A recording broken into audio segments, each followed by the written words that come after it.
If we navigate past the visible structure of a neuronal axon and push through the cell wall, we find dense bundles of cytoskeletal filaments.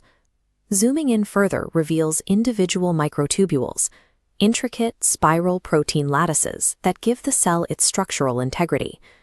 These microtubule spirals are modular. They are constructed from repeating biological units known as tubulin dimers, which link together to form the long cylindrical walls of the structure. Buried within each tubulin dimer are specific aromatic amino acids. The most notable is tryptophan, characterized by its distinct double-ringed indole structure.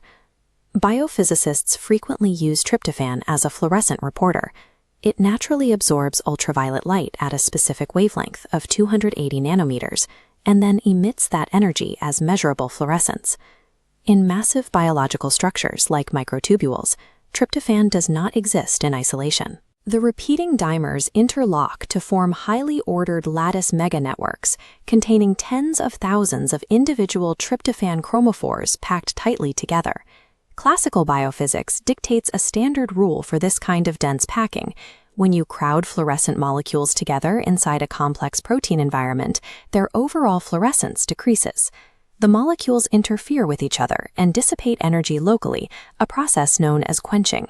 Recent spectral data contradicts this expectation. Empirical observation indicates that these highly ordered tryptophan meganetworks exhibit a collective quantum optical response. The phenomenon at work is superradiance.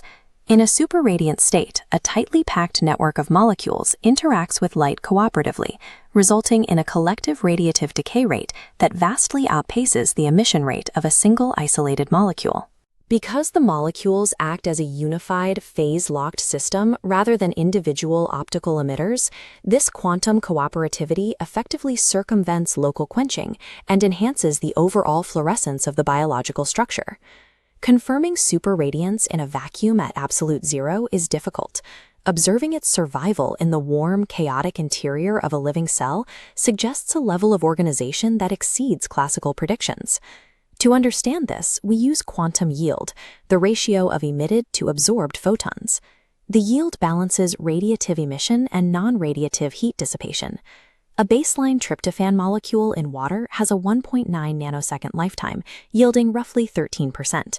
When you embed that tryptophan molecule into the dense, complex structure of a protein lattice, it interacts with the surrounding solvent and structural amino acids. This opens up new non-radiative decay channels, which theoretically should drive the total quantum yield down. For the quantum yield to increase inside a massive protein network, the radiative rate must experience a significant surge to mathematically overpower the increased non-radiative quenching. This chart maps the predicted quantum yield as a tryptophan network grows. A single dimer yields modest change. The curve flatlines through the first spiral. The anomaly hits the third regime. As the microtubule length approaches the 280 nanometer wavelength, the quantum yield surges upward.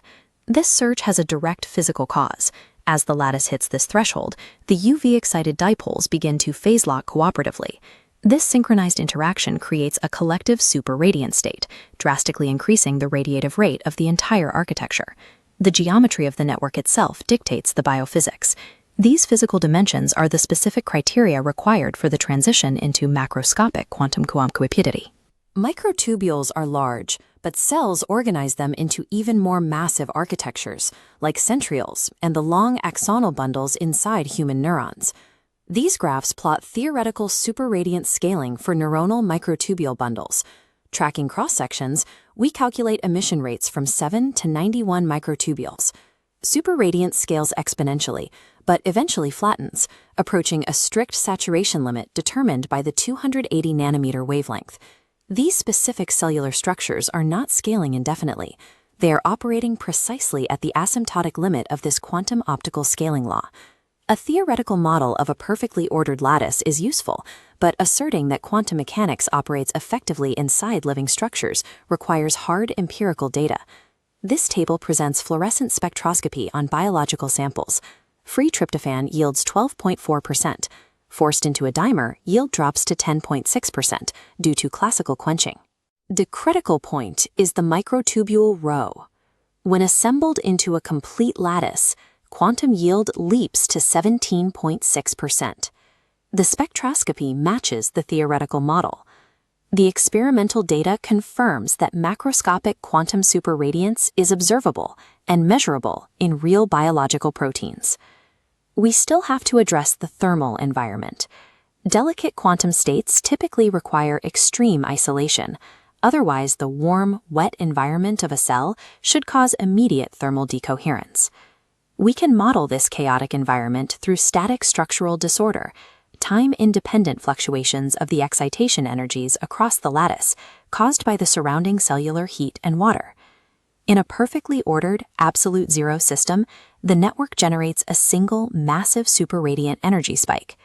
When thermal noise is introduced, that single pristine state fractures into many smaller, randomized energy states.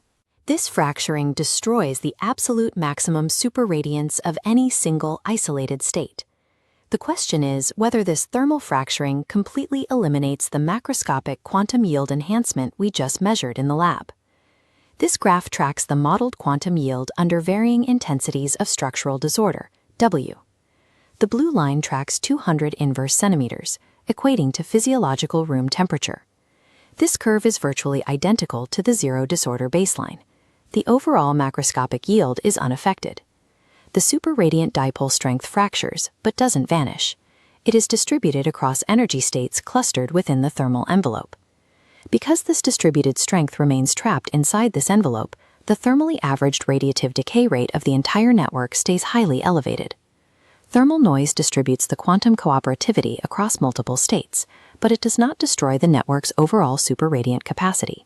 Quantum yield serves as a robust metric, verifying that quantum optical cooperation persists inside these biological architectures. This robust ultraviolet superradiance provides a proven physical mechanism for biophotonic signaling along cellular networks, and correlates with the regulation of reactive oxygen species during cellular metabolism. This results in a direct bridge between quantum optics and evolutionary biology, mapping exact physical limits to structures we observe in human tissue. Biological structures at the mesoscale are highly optimized quantum architectures, utilizing explicit physical laws to maintain order, transmit information, and ultimately to function.